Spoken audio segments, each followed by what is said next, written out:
Magandang araw sa inyong lahat at welcome sa aking channel.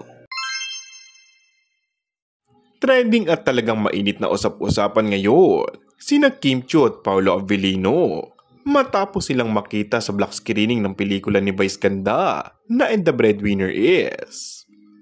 Sa event na inorganisa ni Ann Curtis, kitang-kita sa mga litrato na magkatabi pa sina Paolo at Kim sa screening.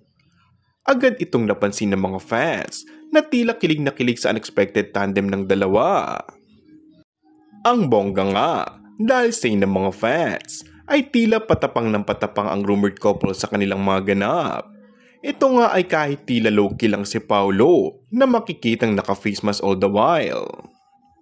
Sa kanyang Instagram stories, nagbahagi rin si Kim ng photo collage kung saan kasama niya sina Ann, Vice Ganda at Paolo Avellino. Sa caption, nagpahayag si Kim ng taos-pusong pagbati para kay Vice. Iba ka sa pelikulang ito ma. Congratulations! A winner indeed. Ang dami mong kayang gawin. Ang galing-galing. Thank you for representing all the breadwinners sa pamilya, lalo na sa pamilyang Pilipino.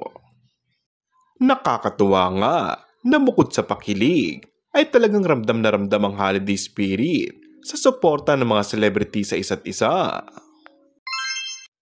And that's all for our today's video.